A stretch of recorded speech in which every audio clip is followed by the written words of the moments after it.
Again, I'm Margaret Jacoby, and our first vice president is Peggy Marcone, and Peggy's absent today.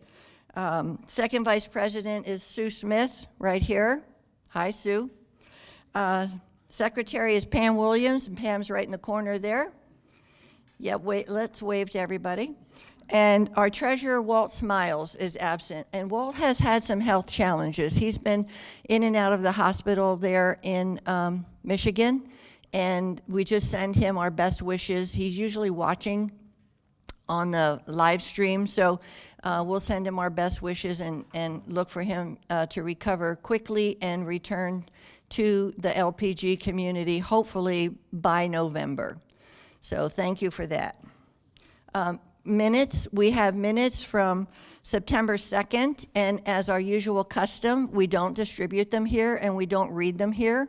They're posted on our website every month, and I send out an email to our email group pretty much monthly, if not more often, with the minutes attached. So having said that, could I get a motion to adopt the minutes as they were posted and distributed? Thanks, Karen. Second? Dave, thank you. All those in favor? Any opposed? And any abstentions? Perfect. Thank you so much. Treasurer's report. Since Walt's our treasurer and he's absent, I have been filling in as treasurer. So here's my report. As of today, October, what is today? 7th. The balance on September 1st was $649.79. We gathered recycling money of $103.20 and 50/50 proceeds of $31.50. We had expenses for door prizes of $40 for 2 months worth of door prizes. Website updates and additions were $65. And raffle tickets and a treasurer's journal was $20.06. So our balance as of October 1st was $608.93. And we're here to thank you all for recycling, putting your bottles and cans, and I'll talk a little bit more about that in a couple of minutes. Recycling to date, we've collected $188.20. And our 50/50s to date, we've collected $101 even, so thank you. Any questions on the treasurer's report? Okay, can I get a motion to accept the treasurer's report? Dan, thank you. Second? Thank you. Any questions on the treasurer's report? Okay, all those in favor? Perfect. Any opposed? Any abstentions? Thank you very much. Okay, let me just say something. Well, I'll wait till Sue gives her recycling report, and then I'll say something about recycling. I always have something to say. So you have a copy of the agenda on your table, and I'm sorry, it's just one copy per table because I get to print those, and I just couldn't print more. So we'll have old business, we'll have committee reports, and neighborhood watch. Sally, are you here? Hey, Sally, come on up, please. Good morning. I want to say, let's see, I'm going to start out by saying no news is good news for us. That means things have been quiet here, activity-wise. Our neighborhood watch has been launched starting in late August. We have LPG is broken into 81 sections of no more than 15 houses per section to make it easy to be a street captain. Ranges from 4 to 15 houses a section. We've started with about 20 street captains now, and this covers about 200 of our 837 homes in the community. And that means these homes are connected communication-wise with a point person on their block who's the street leader, or sometimes we have 2 street leaders on a street. But this just means we'll have better communication, more eyes and ears for law enforcement and for each other, and that's a good thing. We have to look out for each other. In On Tuesday, October 12th, this coming Tuesday at 3 o'clock, we will have a regular neighborhood watch meeting. Everyone's welcome to attend if you have any questions or concerns. And then, because most of our hard work is done in getting the neighborhood watch organized, launched, and up and running, I'm going to switch these meetings to quarterly because I don't want to be a broken record every month at this point. Most of our meetings from March through September were focused on how to make Neighborhood Watch work here at LPG. How do we need to design it to make it easy and effective and practical here within our community? And we've pretty much figured that out, and I've had a lot of reports from our street captains that it's been well received, and we just want to now focus on keeping that going. If anyone is interested in being a street captain, all you have to do is contact me. I'll provide you with information. I can meet with you here at the clubhouse or in your home or my home for just about 30 minutes to go over the the questions and answers. And there's just one form to fill out to help you keep track of the neighbors on your street. So that's basically all we have today, but we do have a requirement with the Mesa Police Department that we have meetings during the year. So this meeting does count towards our Mesa Police Department Neighborhood Watch requirements. So I'm going to pass around this clipboard with an attendance sign-up sheet, if you could help me out with that, so we get credit for this. Are there any questions? Nope. I do have all the information with me if anyone wants to get more information after the meeting. Thank you.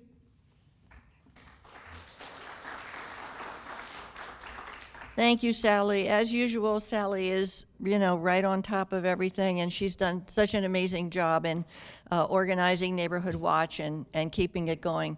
As she said, we have over 800 homes, and as of now, only 1/4 of those homes have a block captain or are participating in the program. So see Sally if you have any interest at all. I know that the duties of the Neighborhood Watch block captain are not that strenuous or complicated.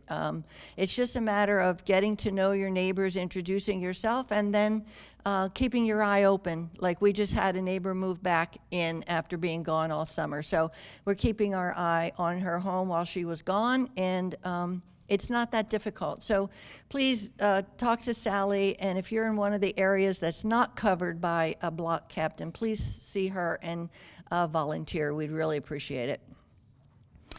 Newsletter, Sue Smith. You're on, girl. You can take off your mask. There is a newsletter coming up in November. Now, it's our newsletter. It's not mine. I just put it together. So what I need are stories of interest, jokes, anything else. And you can email those to me. And this will be on the website, Sue Smith, PC at Yahoo. P as in Paul, C as in Charlie. I've gotten one story already, yay, but that's one page. So I need a few more stories, and we'll also intersperse maybe some holiday themed things in it as well, since the next one will not come out until after the holidays. That's it? Recycling. Yes. Recycling. Thank you all for recycling. It shows that we are making some money from it, but we're being good to the land around us.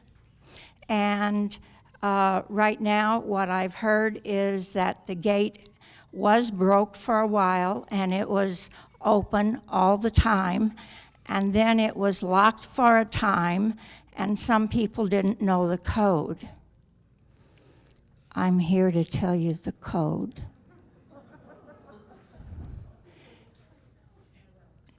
2550.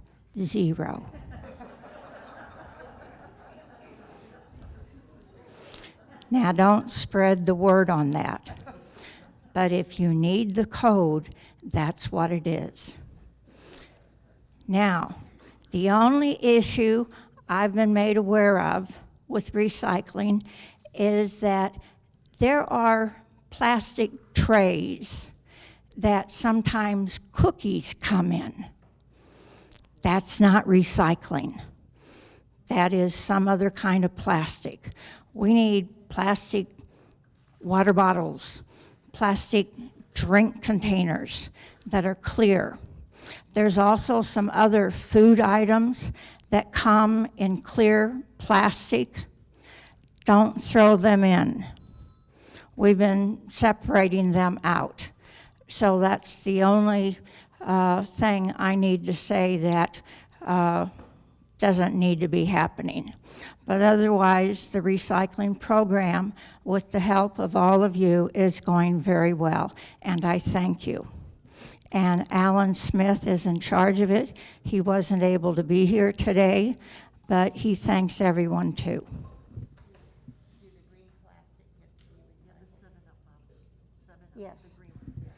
7-Up bottles can go in. Yes. So. No, plastic. Plastic 7-Up. 7-Up, Sprite, those kind of things. They've got a green tint to them. They're okay.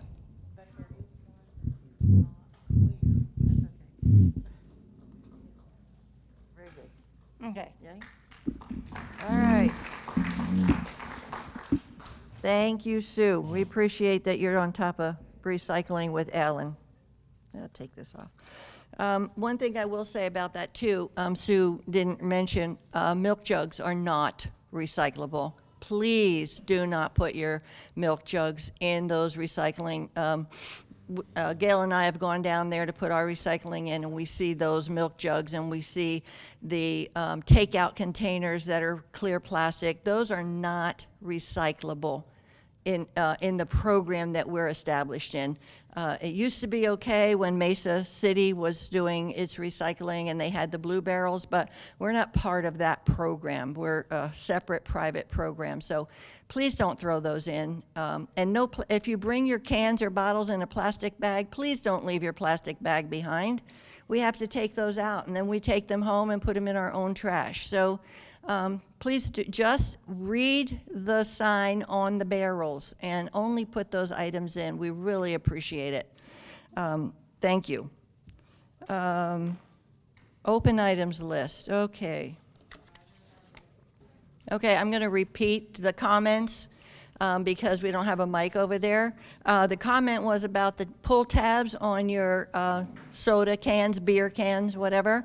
That there are some places like Las Palmas and Monte Vista next door and some other organizations that save those pull tabs, and I think they benefit Ronald McDonald House, but we're not doing that. Our recycling team has decided that we don't have the space or the wherewithal to collect those and turn them in. So if you want to do that individually, you're certainly welcome to do that. In order to deposit your cans in our barrels, you don't have to take the tabs off.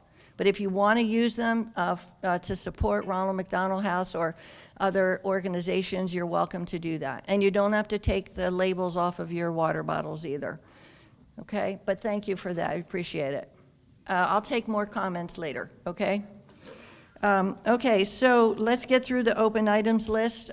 Again, we keep this spreadsheet that we work with management to go over questions that come up, and those sheets that we ask you to turn in if you have concerns or comments or whatever for management. We meet with them next Tuesday, and we put together this sheet and we address items with them. So at this meeting, then, I give you the follow-up from the last management meeting. So the first item that has continually stayed on here is lease signing. It's staying on here until we get our leases. And the last information that we had on the 9th was that the new leases would be dated 1/1/22. So the year of 21, you were on a month-to-month, okay? There was no 4-year lease or 1-year lease or anything for the year of 2021. They will run for the usual 4-year term. So they will not expire until 4 years after 1/1/22. Corinne, who's the vice president of the Thesman organization and has her office over in the construction building over there, said that her goal was to have these leases ready for us by mid-November. So that's the last information that we have. And she said if residents had questions, they could contact her. Now, you can go to the main office and ask for a draft copy. You will get one, and I did get one. It is not guaranteed to be the final document that you get. There could be changes in it coming down the road. So just be aware, if you get a draft copy, and you're welcome to have one, then it may not be exactly what you're going to get in November or whenever the new ones come out. Okay? That's the last we have on leases. Another item on our sheet was the water runoff. You know, the water that runs off into the street because of the sprinklers and whatever. On 9/9, we asked for an update, and it was told to us that the landscaping department that is under the direction of Todd Lutz, and Todd has his office over at construction also. He's another vice president of Thesman organization. We asked about a rain delay system because during the rainstorms, we've seen the sprinklers on. And they said there was no rain delay system because monsoons tend to set them off. So that's the answer that we got on that. They said that they adjusted the timing, they adjusted the times that the water was supposed to go on to sprinkle the lawns and the bushes, but there was nothing else that was going to happen with the excess runoff. The contouring, and I think I mentioned this at the last meeting, the contouring that is here in our landscaping, how it's sort of hilly and you got really attractive little bumps and grinds in the grass. Well, that is what is causing a lot of the runoff. It takes a lot more water to water the plants that are at the top of the mound, and the excess runs off from the rest of it. So those are the answers, and at this point, the board considers this closed. I don't think we'll get any further information or change on that item, so we're closing that item. The next item that stays on the list for month after month is dogs. Okay, hold on a second. Yeah, let me get to the right page here. Dogs, we get a lot of complaints about dogs that are not leashed when they're walking in the street with their owners, and they are leaving their calling card on neighbors' lawns and driveways and not being picked up. The only thing that we can do and say to you is, the office told us that if they could get identification of these people, like if you know their name or their lot number and call the office, then they will get the letter that that is telling them that they're in violation of the rules about their dogs. If we don't have that information, they said they can't do anything about it, and, you know, rightly so. We just keep reminding people, keep your pet on a leash at all times unless they're in the dog park, and please pick up after your pet. We all love those little pets. They're adorable. We love them, but there are some rules, and when you moved in and you had a pet, you signed a pet agreement. And the rules are in that pet agreement. If you moved in and you didn't have a pet and then you bought a pet, you should have reported that to the office and you should have signed a pet agreement. So if that's you, please take care of that and go up to the office and get that pet agreement. So pets stay on the list every month because we can't get it we can't get it resolved, okay? Then we had an item about the fee for the private sale of your home. It was brought up when some people wanted to sell their homes privately. They had their own buyer. And when they came up to the office to give the notice that their house was going to be sold, they were assessed a $400 fee. That is not in your lease anywhere. It will probably show up in the new lease. We don't know that for sure. But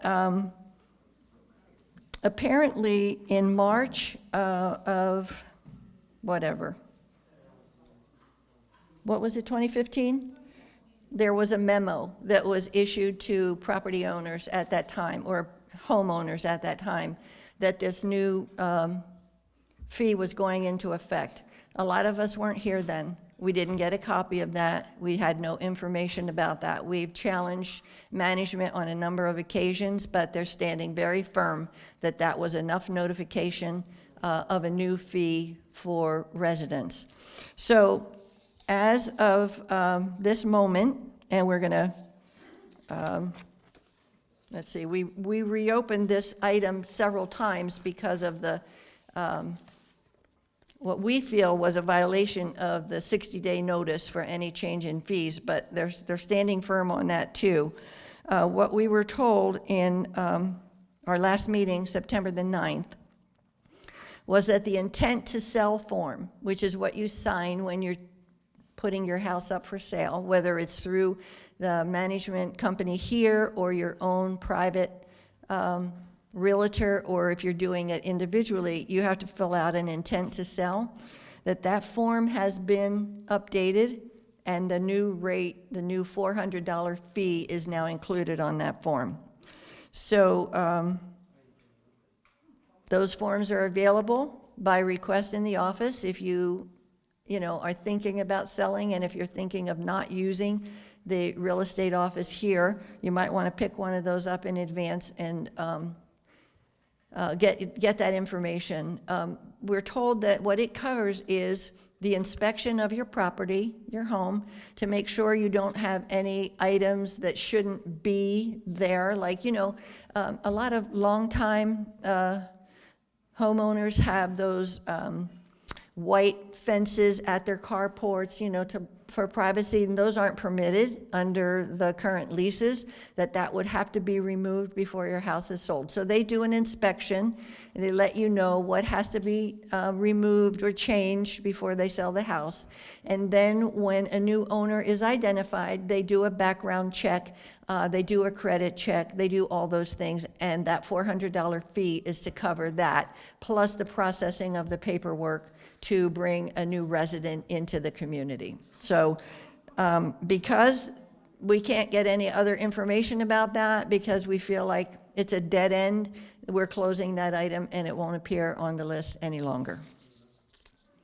We had an item on the list about guards being absent from the front gate when they're doing their rounds and all of that. So we had quite a discussion for about 2 or 3 months about that and what can be done, and about using the code, or when your family comes, and a lot of ideas were tossed back and forth.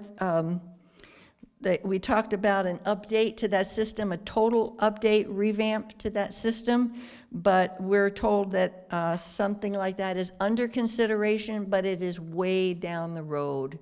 So that's not going to happen anytime soon. So when the guard is not there, if you have a guest that is coming, your guest might want to call you, and you need to go down to the gate to let them in. But don't give them your gate code.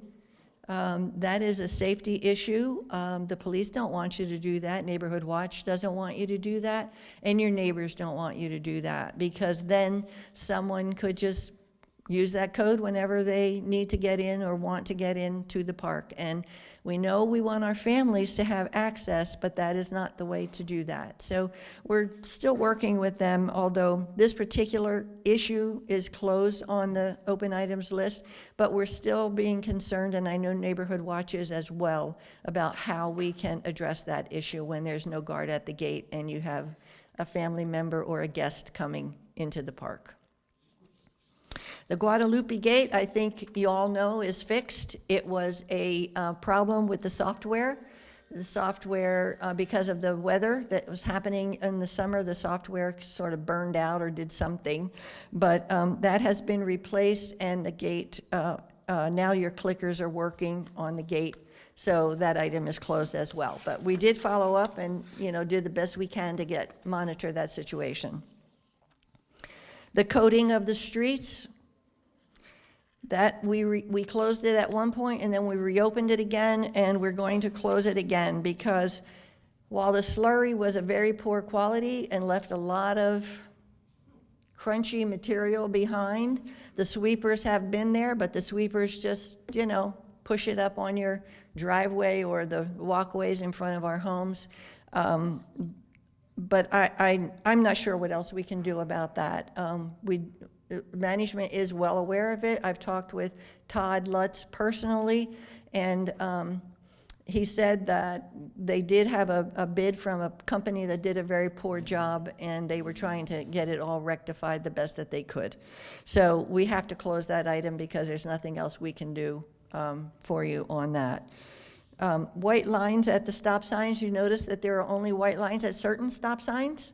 The board last year, thanks to Dave Eason and Walt Smiles, did a survey, and we presented that to Todd about white lines at the stop signs. And his agreement was that in the first phase, they would do lines on the newly surfaced streets, and that the next time the group of streets were surfaced, they would put the second group of white lines.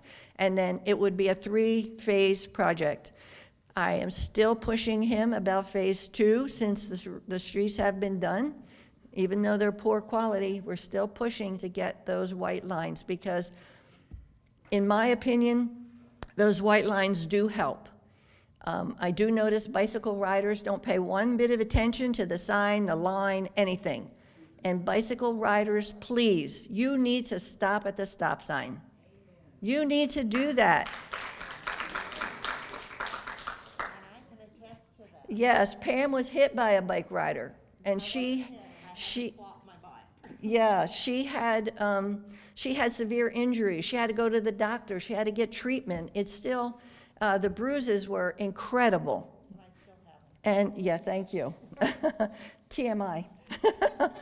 And I know that Gail was walking, as she does in the mornings, and a bike rider just comes zooming by. Bike riders, you're like a vehicle on these streets. You need to pay attention and follow the rules. I know everybody wants to get their exercise in, and this is a great place. The streets are flat, it's wonderful. But please be aware of your fellow residents who may be walking, riding their bikes also, and even on golf carts. If you somebody cut in front of me in my golf cart, and I slammed on the little brakes that are there. I mean, it's not great, right? And almost hit the person. It is not okay. So please, bike riders, we love you. We want you to get your exercises, but please pay attention to the stop signs, the white lines, and your neighbors. I'm taking questions at the end. Well, just a quick thing. Also, use hand signals. The comment was for bike riders to please use your hand signals, and that's another issue. And if your golf cart doesn't have signals, electronic little signals, please use your hand signals. We want everybody to be safe and enjoy their exercise or their outings in the park. So we're closing I'm not closing the white lines, because we're still going to stay on Todd about the second and third phases of the white lines. Green waste and recycling, you heard the report about that. We have asked if we could have extra signs put into that location to let people know what may or may not be left there, not just in the recycling barrels, but in that green waste thing also. And we keep running up against too many signs. We don't want too many signs. So please pay attention and know what to put in there, and please just don't dump old water heaters and old furniture. And if you're remodeling your kitchen and you don't put your old cabinets in there, that's not what goes in there. So please pay attention. There's a palm tree on one of the residents in the front yard, and we've brought it up 3 or 4 times already to management. We're keeping that on the list also because the tree hasn't been trimmed, and I've gone by there and looked at it. It looks like for at least 2 or 3 years, the palm fronds are all dry there. So if you have palm trees, you know what the schedule is for trimming palm trees. Please do that. Please take care of your plants. The new COVID protocols, everybody knows what they are.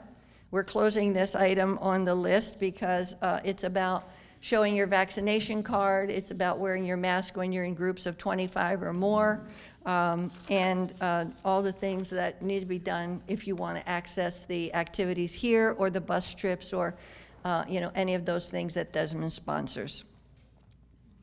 Rent increases. This is closed on my list right now.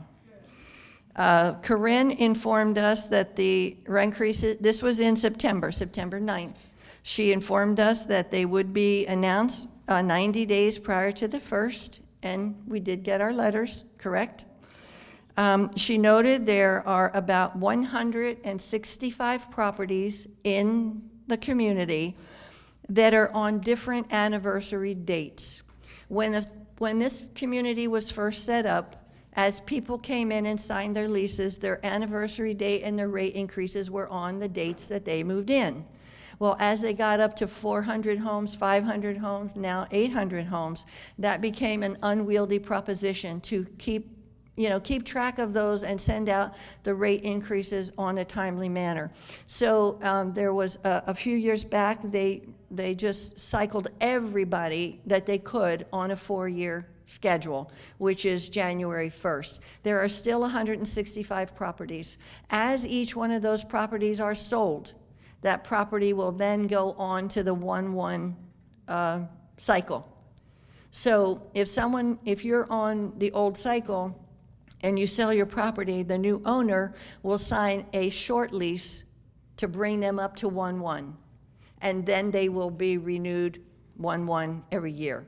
So let's see. In 2020, there were over 365 properties that were sold or changed hands.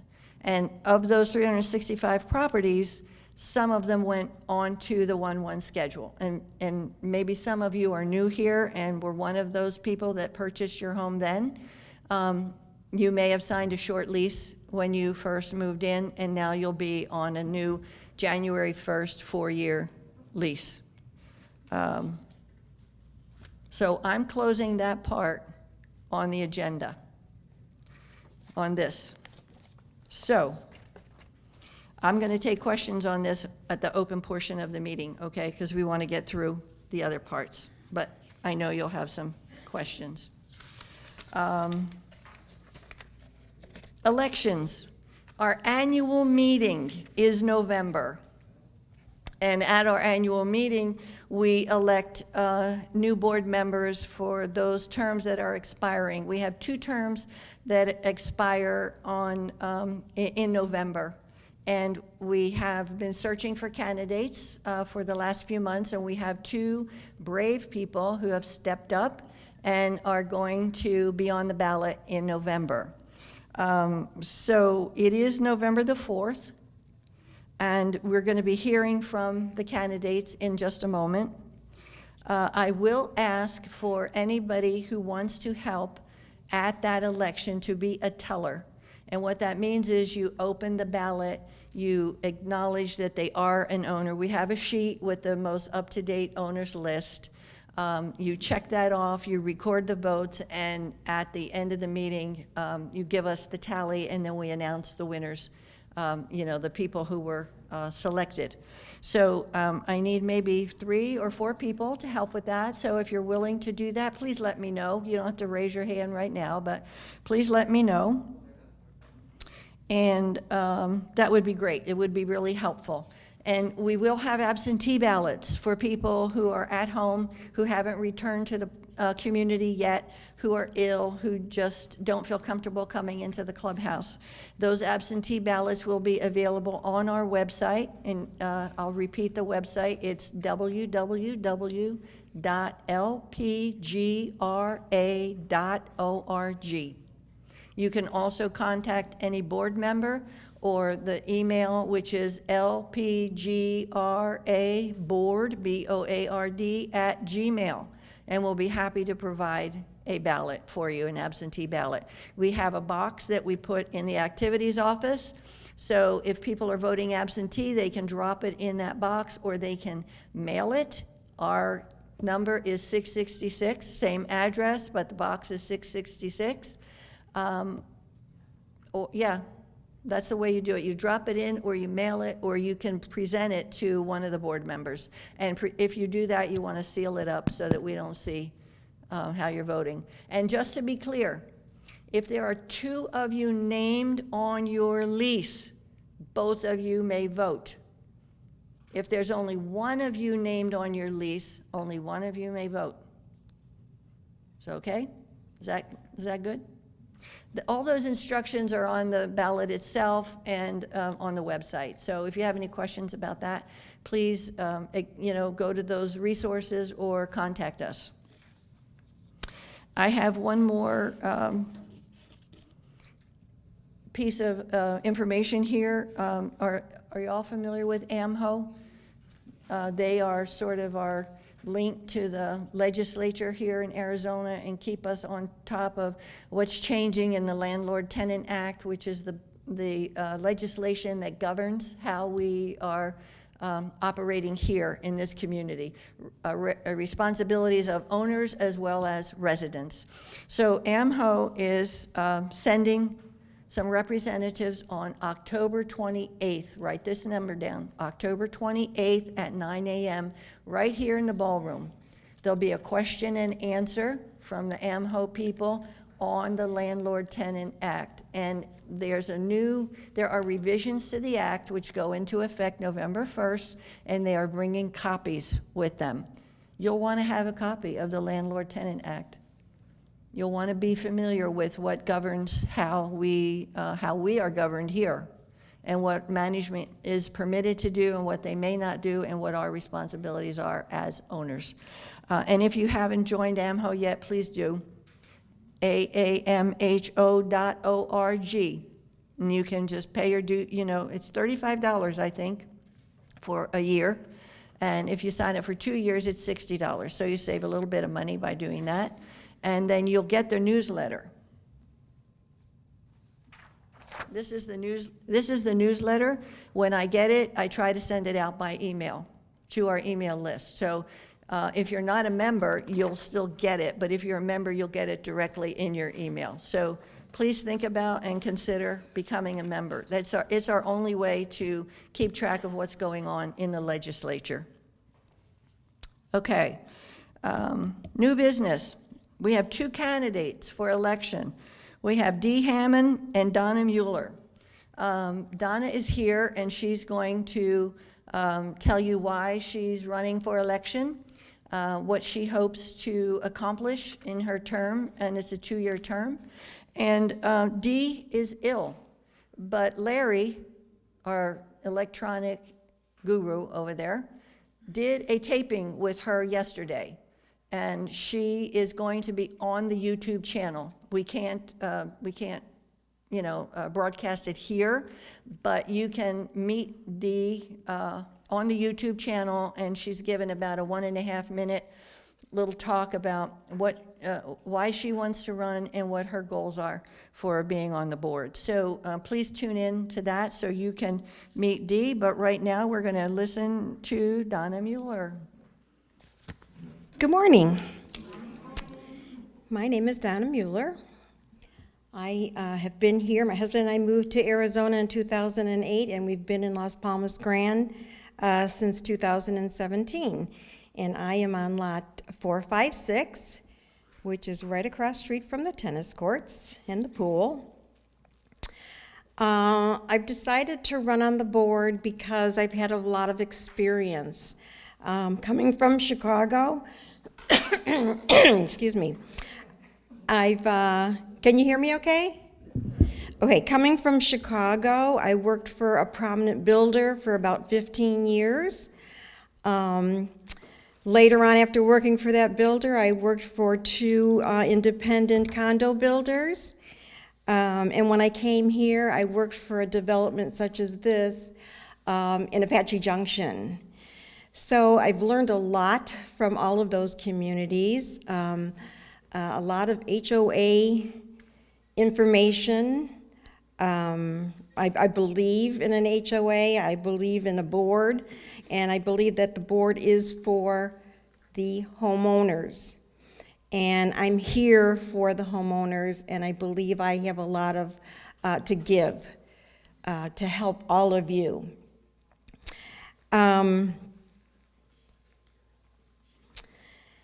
Also, a little bit about my background. I have been involved in rules and regulations, HOA processes. I've been on board discussions. I've reviewed CC&Rs, which I think is really important. I think every homeowner needs to know the CC&Rs thoroughly. It just helps out no matter what.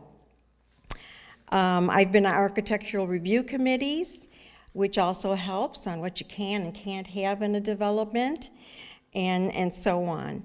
So I am here to hopefully get on your board and be here for you. Thank you so much. Hi, I'm Dee Hammond. I'm sorry that I'm not able to be here today in person, but I have a cold and I didn't want to risk giving anybody any illnesses. So I wanted to let you know that I appreciate the opportunity to put in my name as becoming a member of the Las Palmas Grand Resident Association Board. I live on Juniper Hills at number 282. I've lived here for 10 years, and I haven't really been involved in the community because most of this time I was working.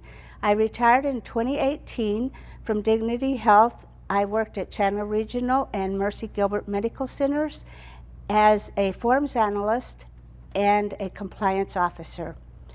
I feel that working in those positions will benefit me if I become a member of the board, because I was used to dealing with presidents, medical staff, everybody all the way down to us worker bees. So I dealt with complaints, I dealt with compliments and suggestions.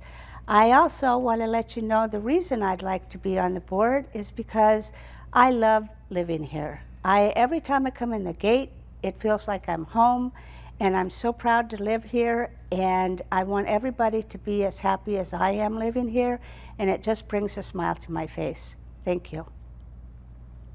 Thank you. You know, one thing I really need to clear up, we are not an HOA. I know you know that. Folks may not know that. We are not an HOA. Your board here can't assess a fee. We can't make a rule. We can't do anything that an HOA can do. We are a resident advisory committee. We take your concerns to management and try to put the pressure on or convince them or cajole them, whatever it takes to get them to respond to the concerns that we have as members of the community. So it's an unpaid position. It takes some time. So we're really happy that Donna has stepped up and that Dee has stepped up to stand for election on the board. And we only have 5 people on the board. So 3 are remaining on the board and 2 people will be new on the board. So please support these 2 candidates and come out to the election or vote by absentee ballot. Either way, they both really need your support and your guidance. And then once people are elected, they need your support even more. Okay, you have to keep coming to the meetings and keep letting them know how you're feeling and what are the things that are going on that you think needs to be brought to management's attention. So thanks again, Donna. Thanks to Dee. You'll be able to see Dee later on the YouTube channel. I'm thinking that's it for the agenda. We're going to open up to resident questions and comments. Again, I'm going to point to the form that's on the front of the table here. If you don't have one and you have a concern that you think needs to come to management at next week's meeting, please complete one. You can email it to us, or you can fill it out right here today, and we'll take it with us and bring it to management next Thursday. So I'm going to go ahead then and open up to resident questions and comments. One thing I'm going to ask you, please, because we're recorded and you don't have a microphone, I'm going to ask you to stand and speak as clearly as you can without your mask, and I will try to repeat every question. So try to make your questions, short and to the point so I can get them on the recording in the back. So I have two anxious people right over here. So. Who's leaving the board? Walt Smiles and me.